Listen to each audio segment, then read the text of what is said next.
السلام علیکم ورحمۃ اللہ وبرکاتہ۔ الحمد للہ نحمده ونستعینه ونستغفره ونؤمن به ونتوکل علیہ ونعوذ باللہ من شرور انفسنا ومن سیئات اعمالنا من يهده الله فلا مضل له ومن يضلله فلا هادي له واشهد ان لا اله الا الله وحده لا شريك له واشهد ان محمدا عبده ورسوله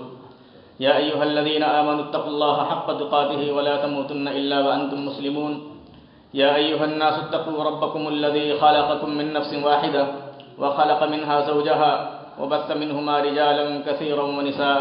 واتقوا الله الذي تساءلون به والأرحام إن الله كان عليكم رقيبا يا أيها الذين آمنوا اتقوا الله وقولوا قولا سديدا يصلح لكم أعمالكم ويغفر لكم ذنوبكم ومن يطع الله ورسوله فقد فاز فوزا عظيما أما بعد فإن خير الحديث كتاب الله وخير الهدي هدي محمد صلى الله عليه وسلم وشر الأمور محدثاتها وكل محدثة بدعة وكل بدعة ضلالة وكل ضلالة في النار وقال النبي صلى الله عليه وسلم لا تزال طائفة من أمتي ظاهرين على الحق لا يضرهم من خذلهم حتى يأتي أمر الله۔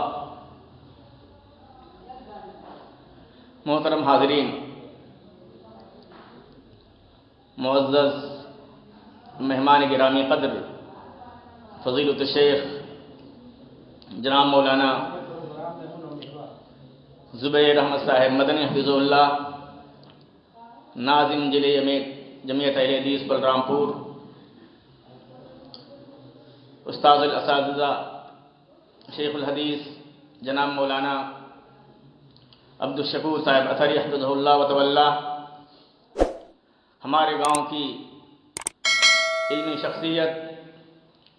محترم جناب مولانا عبدالواحد صاحب انور یوسفی اثری حفظہ اللہ، اور دیگر معزز علماء کرام اور دور دراز سے آئے ہوئے ہمارے مہمانان گرامی قدر، ہمارے سامنے ایک انتہائی اہم اور حساس موضوع ہے جس کے تعلق سے چند منٹ ہم آپ سے ہم کلام ہونے کی کوشش کریں گے۔ ہمیں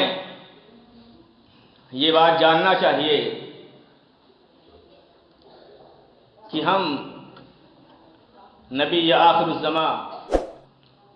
محمد مصطفیٰ صلی اللہ علیہ وسلم کے امتی ہیں۔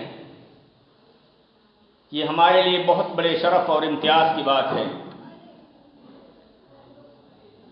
ہمارے نبی کی رسالت اور آپ کی نبوت ہی سابقہ سارے انبیاء اور رسول کی رسالتوں اور نبوتوں سے ممتاز ہے، اس لیے کہ ہمارے نبی سے پہلے جتنے بھی انبیاء کرام اور رسول اس دنیا کے اندر بھیجے گئے، ہر نبی اور ہر رسول ایک زمانے کے لیے بھیجا جاتا تھا، ایک قوم کے لیے بھیجا جاتا تھا۔ جب وہ وقت گزر جاتا تھا تو اس نبی کے بعد اللہ تبارک و تعالیٰ کسی اور نبی کو بھیجتا تھا۔ اللہ تبارک و تعالیٰ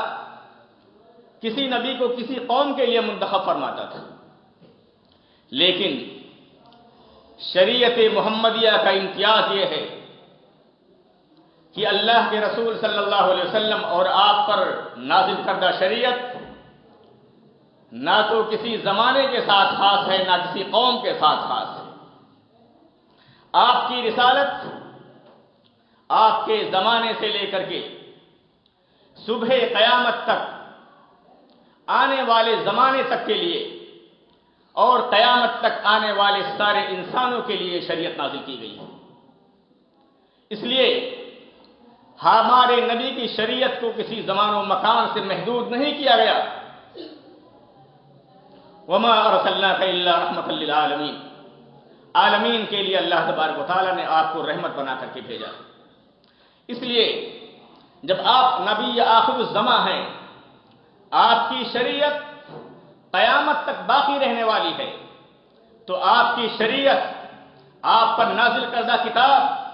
اور آپ کی زبان مبارک سے نکلی ہوئی شریعتوں کی اللہ تبارک و تعالیٰ نے حفاظت کی ذمہ داری بھی لی ہے۔ اللہ تبارک و تعالیٰ نے قرآن کریم کے بارے میں فرمایا انا نحن نزلنا الذکر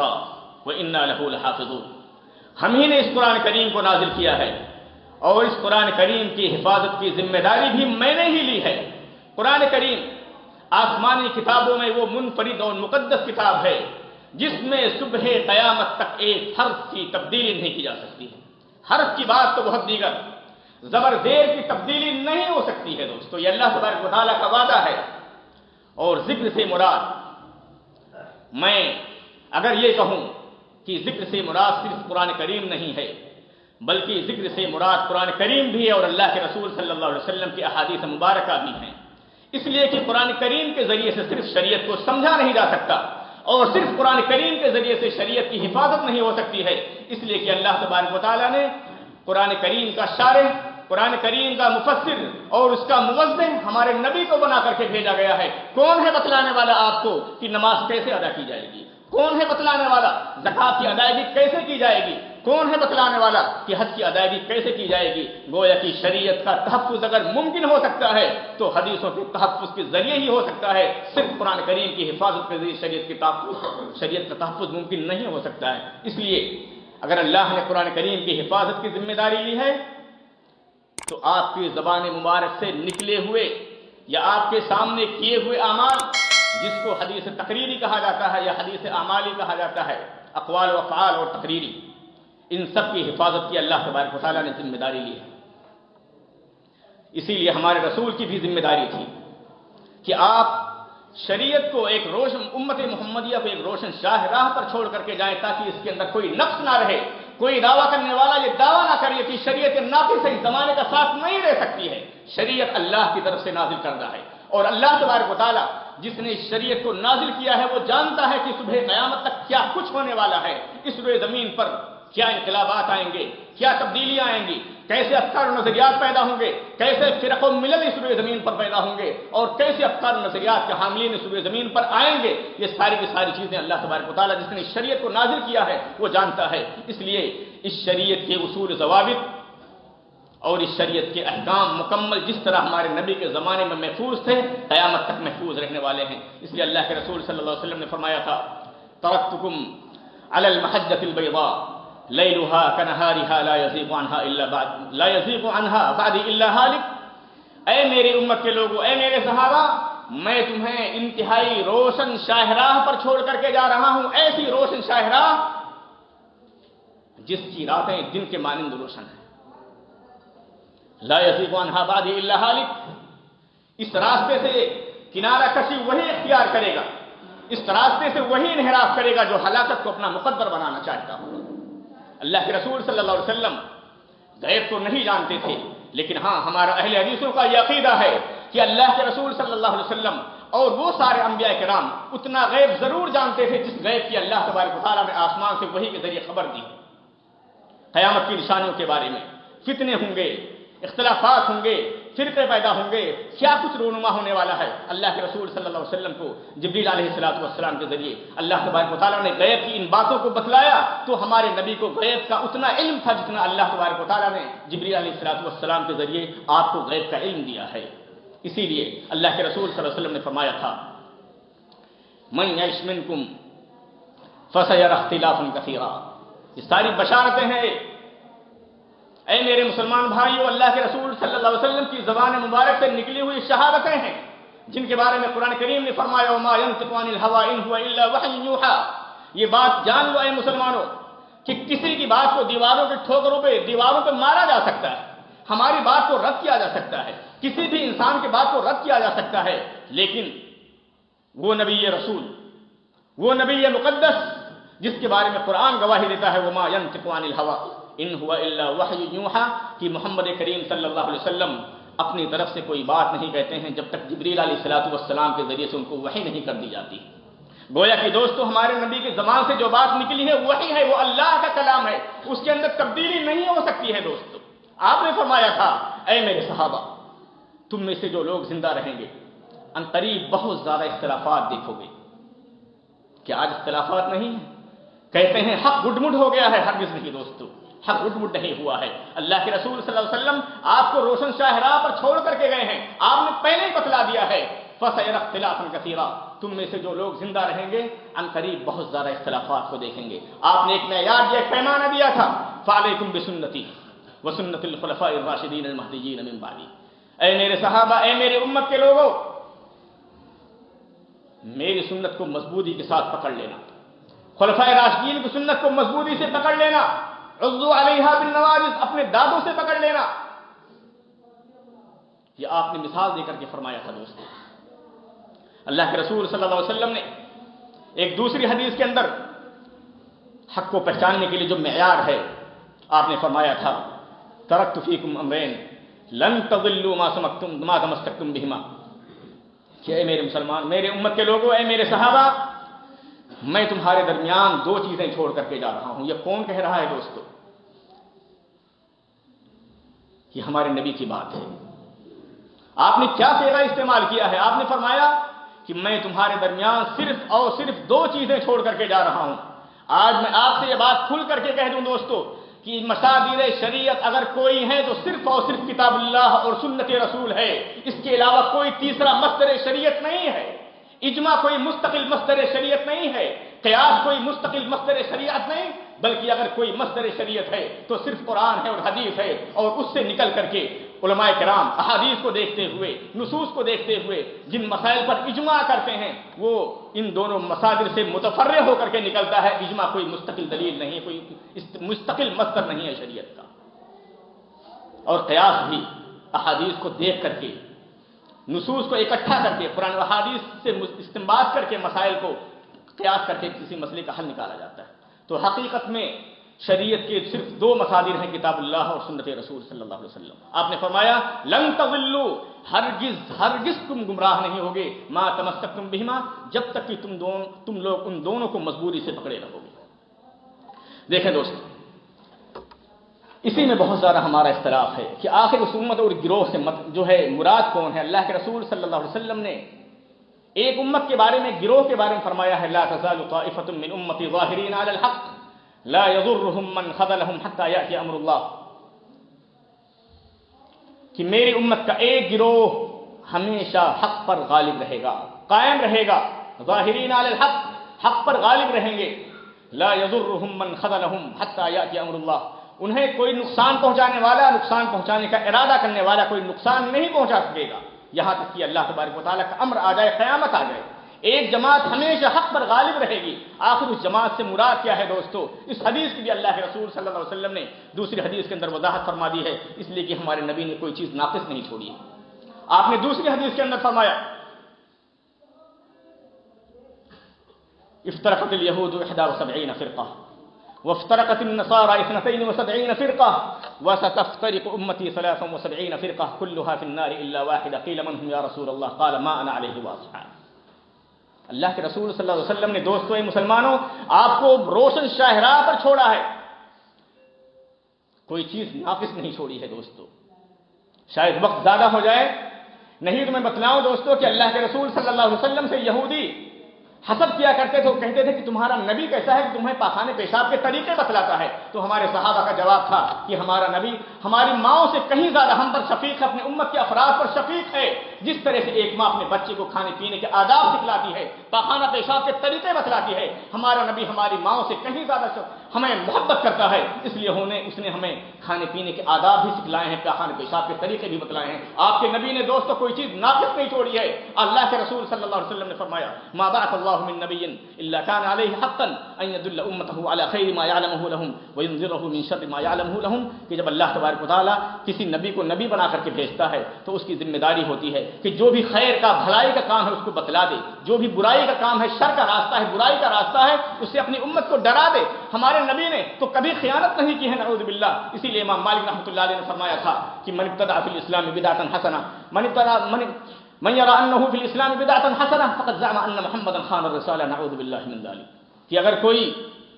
اس بات کا عقیدہ رکھتا ہے کہ اسلام میں کوئی بدعت حسنہ ہے جس کو ہمارے نبی نے، ہمارے صحابہ نے نہیں کیا، اور جس کام کے کرنے پر ثواب مل سکتا ہے، گویا کہ نعوذ باللہ وہ اس بات کا عقیدہ رکھتا ہے کہ محمد کریم نے اپنی رسالت کی تبلیغ میں خیانت کی ہے، نعوذ باللہ من ذالک۔ اللہ کے رسول صلی اللہ علیہ وسلم نے سارے صحابہ کو گواہ بنا دیا، فرماتے الا هل بلغ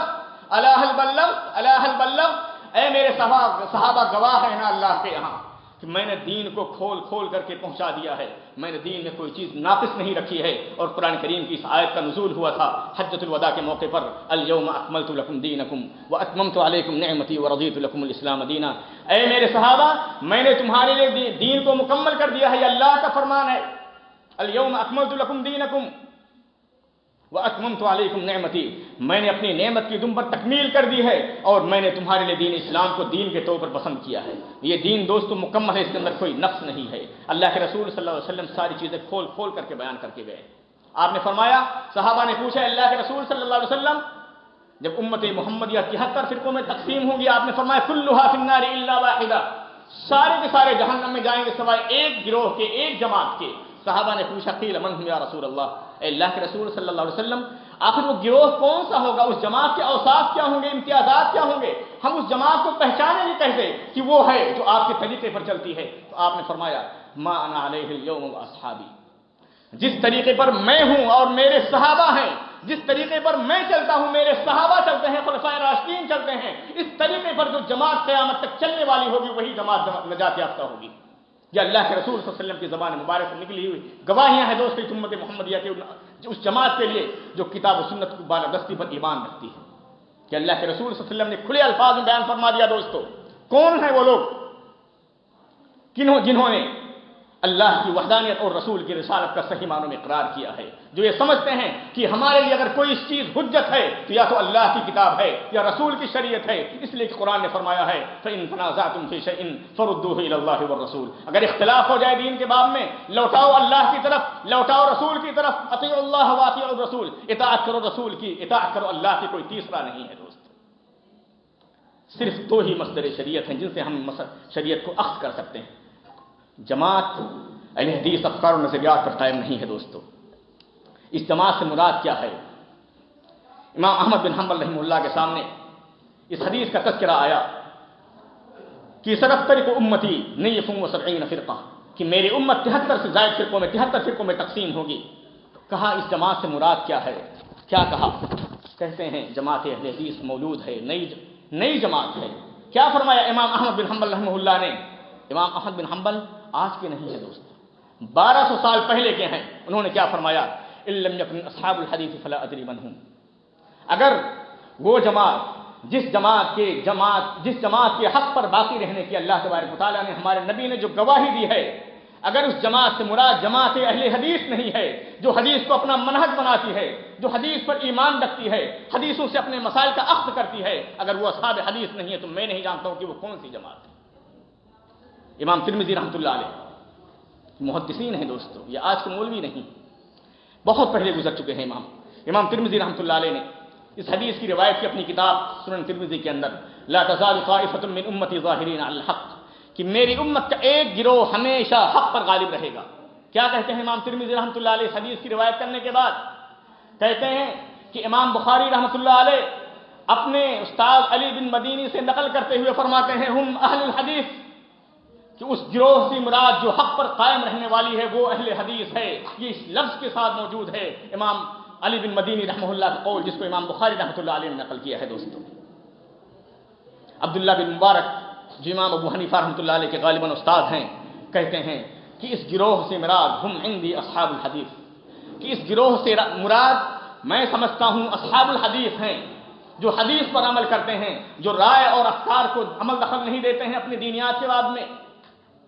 جو حدیثوں کو اپنا منہج سمجھتے ہیں اور اللہ کے رسول صلی اللہ علیہ وسلم کی زبان مبارک سے نکلی ہوئی الفاظ کے ذریعے سے، شریعت کے ذریعے سے، احادیث کے ذریعے سے اپنے احکام کا استنباط کرتے ہیں۔ کہتے ہیں دوستو حق پر کون ہے؟ میں آپ کے سامنے اپنی بات نہیں بلکہ اپنے سلف کے اقوال کی روشنی میں بتاؤں گا دوستو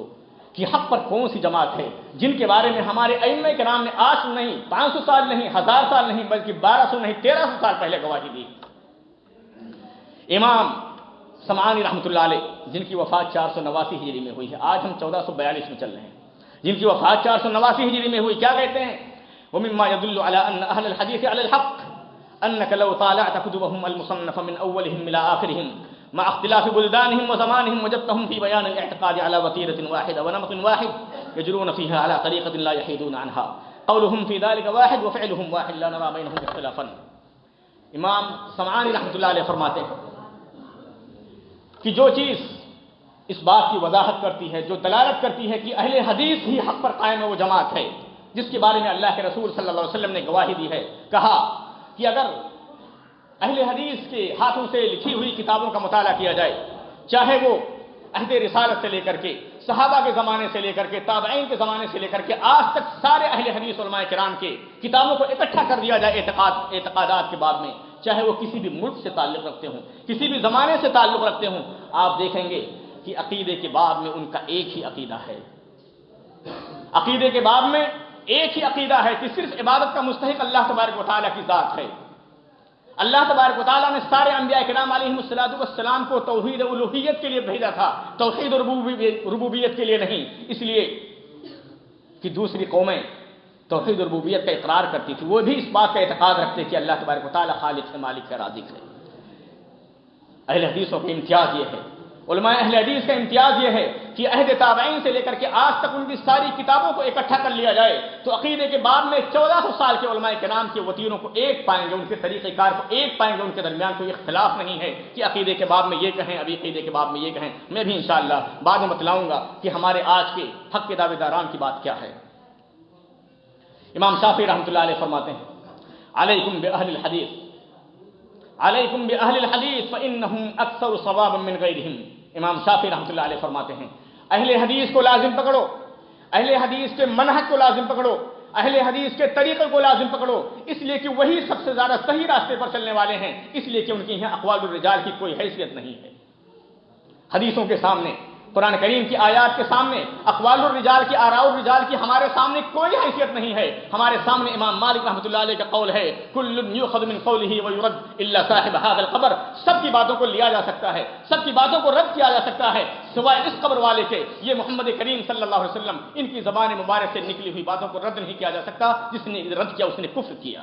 یہ ہمارا عقیدہ ہے دوستو کہ دنیا میں کوئی مقدس نہیں ہے، کسی کی بات مقدس نہیں ہے. اگر کوئی مقدس ہے، اگر کوئی ذات مقدس ہے یا کسی کا قول مقدس ہے تو وہ صرف نبی اطہر ہیں جن کے بارے میں قرآن نے گواہی دی ہے وما ينطق عن الهوى ان هو الا وحی یوحى. اسی طرح سے امام زعفرانی رحمۃ اللہ علیہ فرماتے ہیں ما على وجه الارض قوم افضل من اصحاب الحديث يتبعون آثار النبي صلی اللہ علیہ وسلم. روئے زمین پر اہل حدیث سے بہتر کوئی جماعت نہیں پائی جاتی. اس روئے زمین پر اہل حدیث سے بہتر کوئی جماعت نہیں پائی جاتی، اس لیے کہ اہل حدیث ہی وہ جماعت ہے، وہ گروہ ہے جو اللہ کے رسول صلی اللہ علیہ وسلم کی سنتوں کو تلاش کرتی ہے کہ اللہ کے رسول صلی اللہ علیہ وسلم نے نمازیں کیسے ادا کی ہیں، اپنے ہاتھوں کو کہاں تک اٹھایا، اپنی انگلیوں کو سجدے میں کس طرح سے رکھا، رکوع میں اپنے ہاتھوں کو کہاں پر رکھا، سجدے کی حالت میں نگاہیں کہاں ہونی چاہیے، رکوع کی حالت میں ہمیں کیا کہنا ہے. یہ ہمارا امتیاز ہے دوستو کہ ہم اپنے ادنا سے ادنا فعل میں اللہ کے رسول صلی اللہ علیہ وسلم کی سنت کو تلاش کرتے ہیں. یہ ہمارا امتیاز ہے. ابن کثیر رحمۃ اللہ علیہ یہ بھی آج سے 8 سال پہلے کے ہیں. کیا کہتے ہیں دوستو؟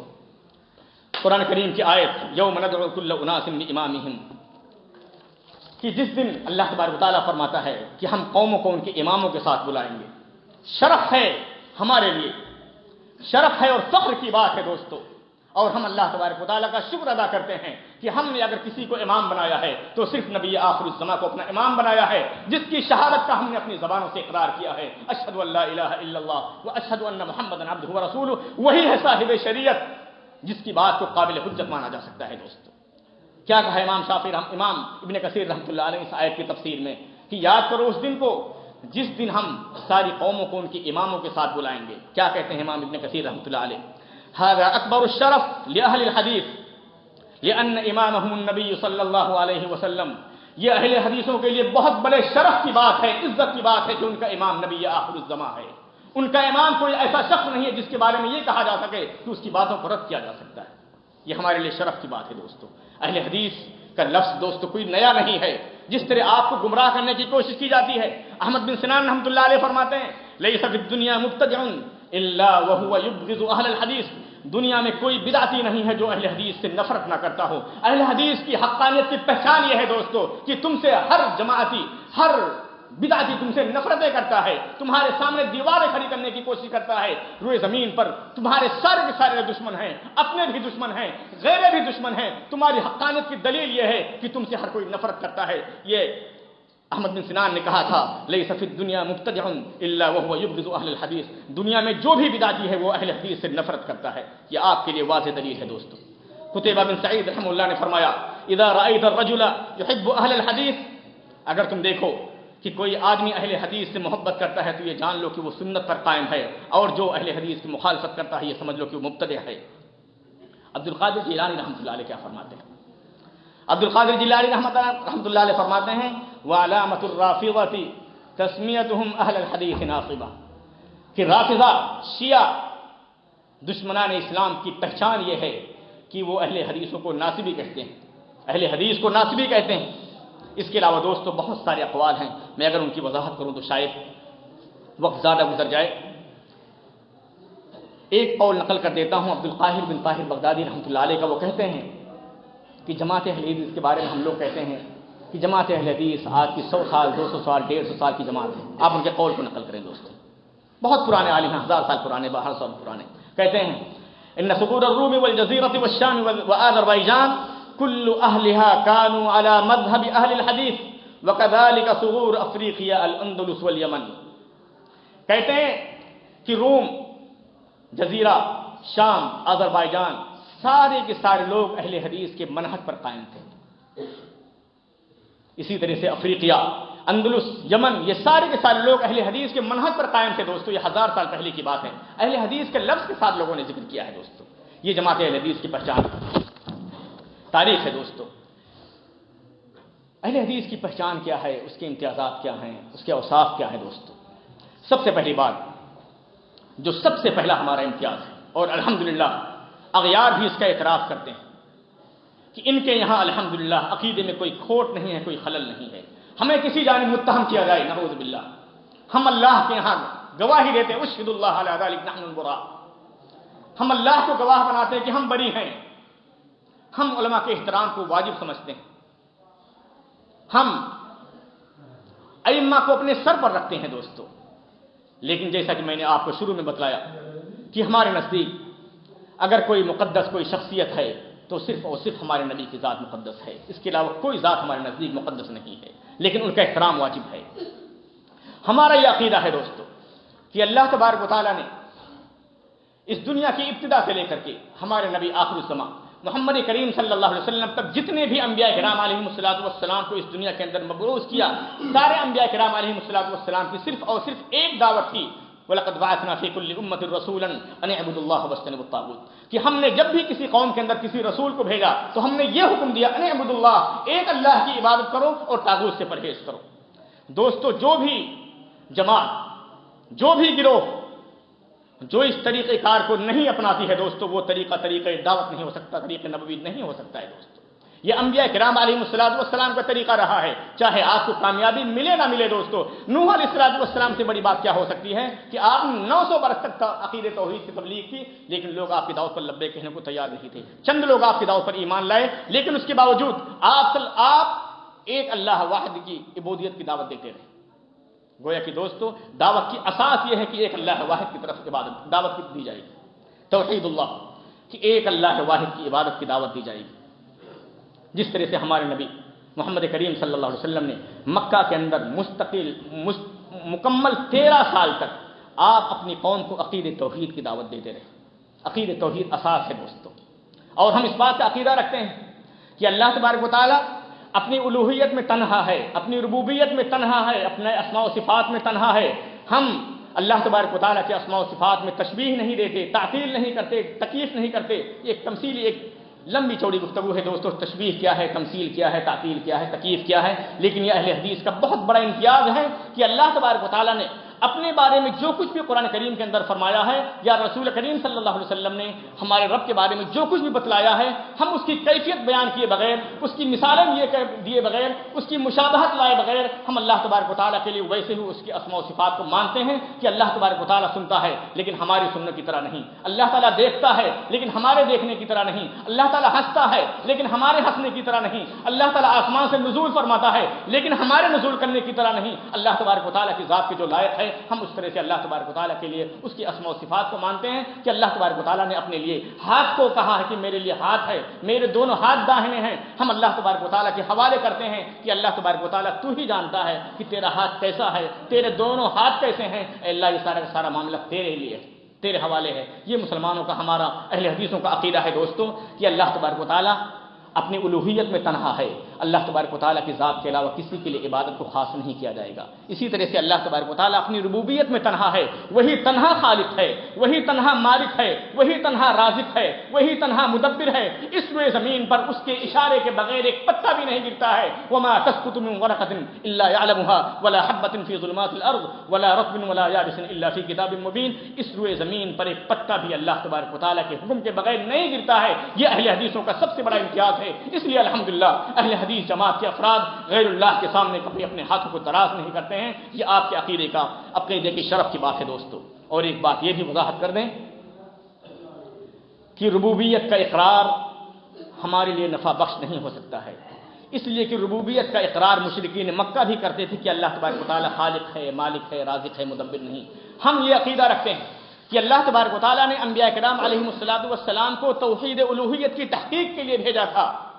کہ ایک اللہ واحد کی عبادت کی جائے، اس لیے کہ مشرکین مکہ بھی اللہ تبارک و تعالیٰ کی ربوبیت کا اقرار کرتے تھے۔ اللہ تعالیٰ قرآن کریم میں فرماتا ہے وَلَئِن سَأَلْتَهُمْ مَنْ خَلَقَ السَّمَاوَاتِ وَالْأَرْضَ لَيَقُولُنَّ اللَّهُ، اگر تم ان سے پوچھو کہ آسمانوں اور زمینوں کا خالق کون ہے تو کہتے ہیں اللہ تبارک و تعالیٰ ہے۔ وَلَئِن سَأَلْتَهُمْ مَنْ نَزَّلَ مِنَ السَّمَاءِ مَاءً فَأَحْيَا بِهِ الْأَرْضَ مِنْ بَعْدِ مَوْتِهَا لَيَقُولُنَّ اللَّهُ، کہ اگر تم ان سے پوچھو کہ آسمان سے بارش کون نازل فرماتا ہے تو کہتے تھے اللہ تبارک و تعالیٰ، لیکن اس کے باوجود ان کا یہ اقرار ان کو فائدہ نہیں پہنچایا۔ یہ ہمارا عقیدہ ہے دوستو۔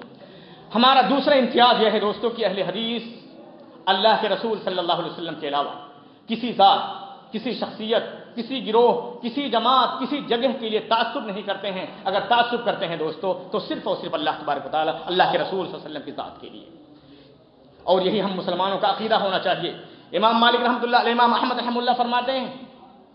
لا تقلد مالکا ولا الاوزاعی ولا النخعی وخذ الحکام من حیث اخذوا من الکتاب والسنہ،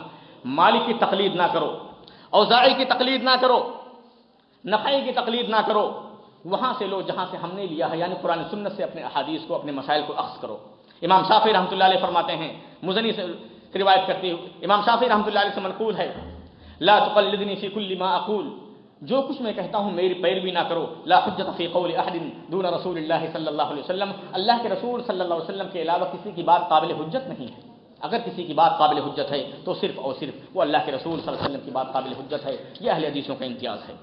دوستو۔ اہل حدیثوں کا امتیاز یہ ہے کہ وہ صرف اور صرف قرآن اور حدیث سے محبت کرتے ہیں،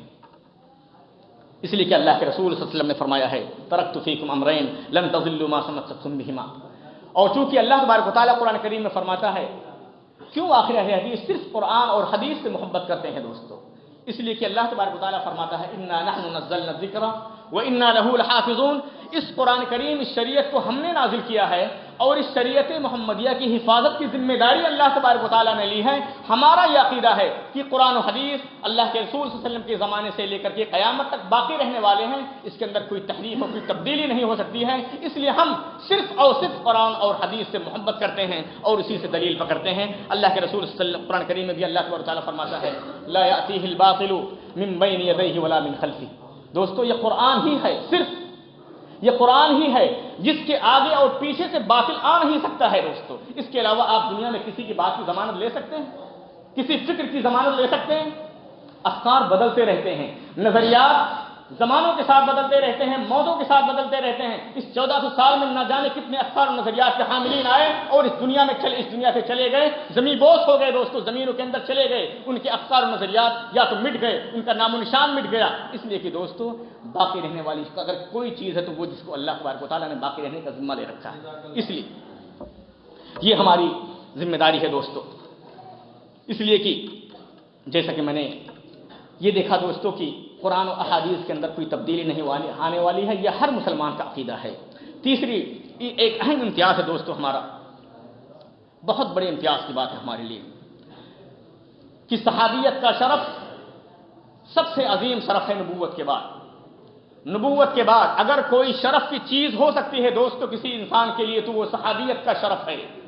صحابیت وہ شرف ہے جس کے قریب کوئی شرف پھٹک نہیں سکتا ہے دوستو، اور ہمارا یہ عقیدہ ہے، اہل سنت والجماعت کا عقیدہ، اہل حدیثوں کا عقیدہ ہے کہ اللہ کے رسول صلی اللہ علیہ وسلم کے صحابہ کے مابین آج سے 1400 سال پہلے جو بھی اختلافات ہوئے، اللہ تبارک و تعالیٰ نے ان سارے اختلافات پر پردہ ڈال دیا۔ اللہ تبارک و تعالیٰ نے ان کے لیے آسمان سے جنت کی خوشخبریاں سنا دی ہیں، ان کے لیے جنت کا پروانہ سنا دیا ہے۔ اس لیے ہم اللہ کے رسول صلی اللہ علیہ وسلم کے صحابہ کے مابین ہوئے اختلافات سے ہم چھیڑ نہیں کرتے، بلکہ جو اپنی زبان کو جرات کے ساتھ کھولنے کی جرات کرتا ہے، میں اس پر زندقی کا،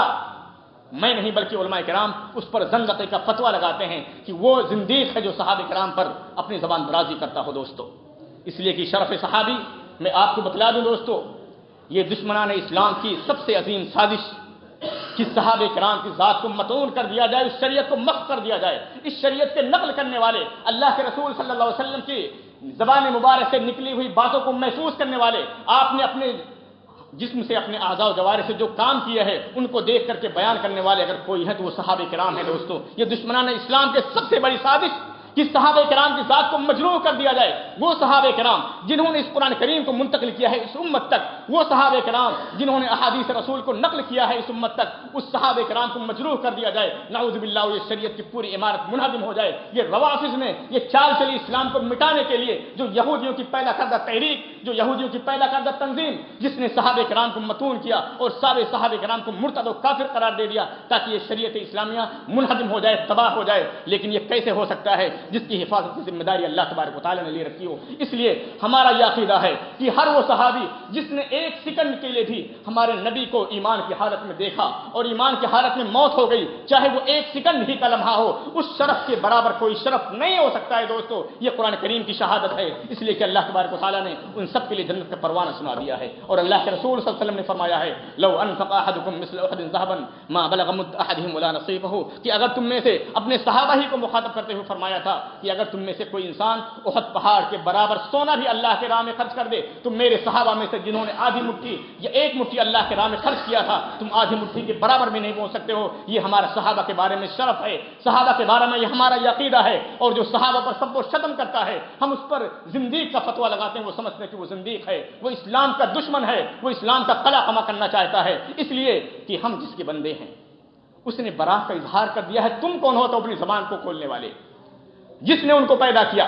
اور جس ارادہ کونیہ کے ذریعے سے ان کے درمیان اختلافات ہوئے، اس نے کہا رضی اللہ عنہم ورضوا عنہ، اللہ ان سب سے راضی ہو گیا، وہ لوگ اللہ سے راضی ہوئے، اللہ نے ان کو جنت کا پروانہ سنا دیا۔ اس حقیر کو کیا جرات ہوئی کہ اپنی زبان کو معاویہ کے بارے میں کھولے؟ کیا جرات ہوئی اس حقیر کو کہ عثمان غنی پر اپنی زبان کو کھولے؟ نعوذ باللہ من ذلک۔ میں بتاؤں دوستو، یہ وہ صحابہ ہیں جن کے بارے میں عبداللہ بن مبارک سے پوچھا گیا، امیر معاویہ رضی اللہ تعالیٰ عنہ کے سلسلے میں بہت سارے اسلام دشمن باتیں کرتے ہیں، یا جن کے دلوں میں نفاق ہے، جن کے دلوں میں نفرت ہے صحابہ کرام سے، جو معاویہ رضی اللہ تعالیٰ عنہ پر اپنی زبانوں کو دراز کرتے ہیں۔ جب ان سے پوچھا گیا عبداللہ بن مبارک سے کہ عمر بن عبدالعزیز جن کے کارناموں کی وجہ سے ان کے پانچواں خلیفہ کہا جاتا ہے، جب کہا کہ عمر بن عبدالعزیز افضل ہیں یا امیر معاویہ رضی اللہ تعالیٰ عنہ، عمر بن عبدالعزیز تابعی ہیں اور معاویہ رضی اللہ تعالیٰ عنہ صحابی ہیں، کیا فرمایا؟ تراب رجل دخل في انف معاویہ في بعض مشاہد النبی صلی اللہ علیہ وسلم خیر من عمر بن عبدالعزیز، کہ معاویہ رضی اللہ تعالیٰ عنہ کے ناک میں جو غبار داخل ہوا تھا جب وہ اللہ کے رسول صلی اللہ علیہ وسلم کے ساتھ قتال کے لیے نکلے تھے، غزوے کے لیے نکلے تھے، جنگ کے لیے نکلے تھے، معاویہ کے کان میں یا معاویہ کے ناک میں جو غبار اڑا تھا اس غبار کے برابر بھی عمر بن عبدالعزیز نہیں ہو سکتے ہیں۔ یہ ہمارے عبداللہ بن مبارک رحمۃ اللہ علیہ کا قول ہے دوستو۔ ہم کیا ہوتے ہیں ان کے سلسلے میں اپنی زبانیں کھولنے والے؟ امام مالک رحمۃ اللہ علیہ، امام احمد بن حنبل بھی سے ایسے ہی منقول ہے، انہوں نے تو یہاں تک کہا لغوار لحق بانف جواد معاویہ بین یدی رسول اللہ صلی اللہ علیہ وسلم خیر من عمر بن عبدالعزیز، کہ معاویہ رضی اللہ تعالیٰ عنہ کے گھوڑے کی ناک میں جو غبار گیا تھا جب وہ اللہ کے رسول صلی اللہ علیہ وسلم کے ساتھ قتال کے لیے، غزوے کے لیے نکلے تھے، تو معاویہ کے گھوڑے کی ناک میں جو غبار گیا تھا عمر بن عبدالعزیز اس غبار کے برابر بھی نہیں ہو سکتے ہیں۔ اگر تم معاویہ کے بارے میں بات کرنا چاہتے ہو، کس کو جرات ہوتی ہے اگر وہ ادنیٰ صحابی کے بارے میں زبان کو جرات کرنے کی جرات نہیں کر سکتا تو کیا جرات کو عثمان غنی پر زبان کھولے نعوذ باللہ، اور معاویہ رضی اللہ تعالیٰ عنہ پر زبان کھولے؟ یہ ہمارا عقیدہ ہے دوستو اہل سنت والجماعت کا کہ صحابیت کا شرف سب سے افضل شرف ہے، اس شرف کے قریب بھی کوئی پھٹک بھی نہیں سکتا چاہے وہ کسی بھی مقام پر پہنچ جائے۔ یہ ہمارا عقیدہ ہے دوستو۔ ہم کتاب و سنت کو سلف صالح کے منہج کے مطابق سمجھنے کی کوشش کرتے ہیں، اس لیے کہ ابن مسعود رضی اللہ تعالیٰ عنہ نے فرمایا من کان منکم متأسیا فلیتأس باصحاب محمد صلی اللہ علیہ وسلم۔ عبداللہ بن مسعود رضی اللہ تعالیٰ عنہ فرماتے ہیں کہ اگر تمہیں اقتداء ہی کرنا ہے تو اصحاب محمد کی اقتداء کرو، اس لیے کہ وہ دلوں کے سب سے زیادہ صاف، سب سے زیادہ راسخ علم رکھنے والے، سب سے کم تکلف کرنے والے اور سب سے زیادہ ہدایت کے راستے پر چلنے والے تھے۔ انہوں نے اللہ کے رسول صلی اللہ علیہ وسلم کے ساتھ نکل کر کے اپنے ایمان کی گواہی دی ہے، اپنے زبان و قول کے ذریعے، اپنے کردار کے ذریعے سے۔ اس لیے ہمیں قرآن و حدیث کو صحابہ کے سلف کے فہم کے مطابق ہی سمجھنا ضروری ہے، اس لیے کہ اللہ کے رسول صلی اللہ علیہ وسلم کے سب سے پہلے مخاطب اگر کوئی ہیں تو صحابہ کرام ہیں، جنہوں نے اللہ کے رسول کی بات کو صحیح معنوں میں سمجھا، قرآن کو صحیح معنوں میں سمجھا۔ اس لیے کہ قرآن کریم کے سب سے پہلے مخاطب اگر کوئی تھے تو وہ صحابہ تھے، جنہوں نے قرآن حدیث کو سب سے زیادہ سمجھا، جنہوں نے اللہ کے رسول صلی اللہ علیہ وسلم کی زبان سے نکلے ہوئے کلمات کو سنا اور جو سب سے زیادہ صحیح معنوں میں عربی زبان کو جاننے والے تھے۔ اس لیے شریعت کو اگر سمجھنا ہے دوستو تو ہمارے صحابہ، تابعین، تبع تابعین کے فہم کی روشنی میں قرآن حدیث کو سمجھنے کی کوشش کرنا ہوگا۔ ہمیں اپنی فہم کو، اپنے عقل کو آزاد نہیں چھوڑنا ہے دوستو، اس لیے کہ اگر ہم اپنی عقلوں کو آزاد چھوڑیں گے تو ہم بھٹک جائیں گے راستے سے۔ اس لیے ہمارے لیے ضروری ہے کہ ہم قرآن حدیث کو سلف کے فہم کے مطابق سمجھنے کی کوشش کریں۔ اہل حدیث قرآن اور سنت کے درمیان کوئی تفریق نہیں کرتے ہیں دوستو۔ جس طرح ہمارے لیے قرآن حجت ہے ویسے ہی ہمارے لیے شریعت محمدیہ یعنی اللہ کے رسول صلی اللہ علیہ وسلم کی احادیث کی حجت ہیں۔ آپ نے فرمایا تھا الا انی اوتیت الکتاب ومثلہ معہ، سن لو میں قرآن بھی دیا گیا ہوں اور قرآن کریم کے ساتھ مجھے ایک اور چیز بھی دی گئی ہے، الا انی اوتیت القرآن ومثلہ معہ، اے میرے صحابہ سن لو مجھے قرآن بھی دیا گیا ہے اور قرآن کریم کے ساتھ ایک دوسری ملتی ہوئی چیز بھی دی گئی ہے، الا یوشک رجل ینتقی شبعان علی ارقدہ یقول، ایک وقت آئے گا ایک انسان اپنے پیروں پر رکھے ہوئے اپنے تخت پر بیٹھا ہوا کہے گا علیکم بالقرآن، تمہارے لیے صرف قرآن کامل ہے، فما وجدتم فیہ من حلال فاحلوہ، تم قرآن میں جو حلال تھا اس کو حلال سمجھو، وما وجدتم فیہ من حرام فحرموہ، اور قرآن میں جو حرام تھا اس کو حرام سمجھو۔ یہ ایک وقت آئے گا، اللہ کے رسول صلی اللہ علیہ وسلم نے 1400 سال پہلے اس کے تعلق سے بتلا دیا تھا، اور آج اللہ کے رسول صلی اللہ علیہ وسلم کی بشارت کے مطابق اہل قرآن پیدا ہو چکے ہیں جو صرف قرآن کریم کو حجت مانتے ہیں۔ اور اس کے علاوہ مسلمانوں میں بھی ایسے لوگ ہیں دوستو جو اپنی زبانوں سے صحیح معنوں میں حدیثوں کا انکار تو نہیں کرتے ہیں لیکن ان کے دلوں میں نفرت ہے اور حدیثوں کو عقلوں کی بنیادوں پر توڑنے کی کوشش کرتے ہیں اور حدیثوں کو ٹھکرانے کی کوشش کرتے ہیں، وہ لوگ بھی منکرین حدیثوں میں شامل ہیں۔ اس لیے کہ دوستو یہ حدیثیں عقلوں پر تولنے کے لیے نہیں ہیں، ضرور ہماری شریعت غور کرنے کا حکم دیتی ہے، تدبر کا حکم دیتی ہے دوستو، لیکن ہماری شریعت نے ہماری عقلوں کو آزاد نہیں کیا ہے۔ اسی لیے علی رضی اللہ تعالیٰ عنہ نے فرمایا تھا لو کان الدین بالرأی لکان اسفل القدم اول المسح من اعلی، کہ اگر دین کا تعلق صرف اور صرف ہماری عقل سے ہوتا تو موزے پر مسح نیچے نہ کیا جاتا بلکہ موزے پر مسح اوپر سے کیا جاتا۔ دوستو ہماری شریعت عقل کو استعمال کرنے کا حکم دیتی ہے، اجتہاد کا حکم دیتی ہے، قیاس کا حکم دیتی ہے، غور و فکر کرنے کا حکم دیتی ہے، قرآن کی آیات میں غور و فکر کرنے کا حکم دیتی ہے، لیکن ہماری عقلوں کو آزاد نہیں کیا ہے دوستو۔ قرآن و حدیث کو سمجھنا ہے تو احادیث کی روشنی میں قرآن کو سمجھنا ہے، اقوال سلف کی روشنی میں قرآن کو سمجھنا ہے، اقوال صحابہ کی روشنی میں ان جدید افکار نظریات کے حاملین کے اقوال کی روشنی میں سمجھنے کی ضرورت نہیں دوستو۔ قرآن حدیث کو سمجھنے کی ضرورت ہے سلف کے فہم کے مطابق تاکہ ہمارے دین اور ایمان کی حفاظت ہو سکے۔ شاید کہ ہمارا وقت پورا ہو چکا ہے، اس لیے میں اسی پر اپنی بات کو ختم کرتا ہوں۔ میں نے شروع ہی میں کہا تھا کہ چونکہ یہ موضوع انتہائی تفصیل طلب ہے اور ایک ایک نقطے کی وضاحت کی ضرورت ہے، چونکہ یہ جماعت اہل حدیث کے امتیازات اوصاف بہت زیادہ ہیں، چونکہ یہی وہ جماعت ہے جو عہد رسالت سے لے کر کے آج تک حق پر قائم رہنے والی ہے جیسا کہ ہمارے سلف نے کہا ہے، اس لیے اس کے اوصاف بھی بہت زیادہ ہیں جن کی وضاحت کی ضرورت ہے۔ اللہ تبارک و تعالیٰ سے دعا ہے کہ ہمیں صحیح معنوں میں جماعت اہل حدیث کے امتیازی اوصاف کو سمجھنے اور ان کو اپنی زندگی میں برتنے کی توفیق عطا فرما، آمین ثم آمین، وآخر دعوانا الحمدللہ۔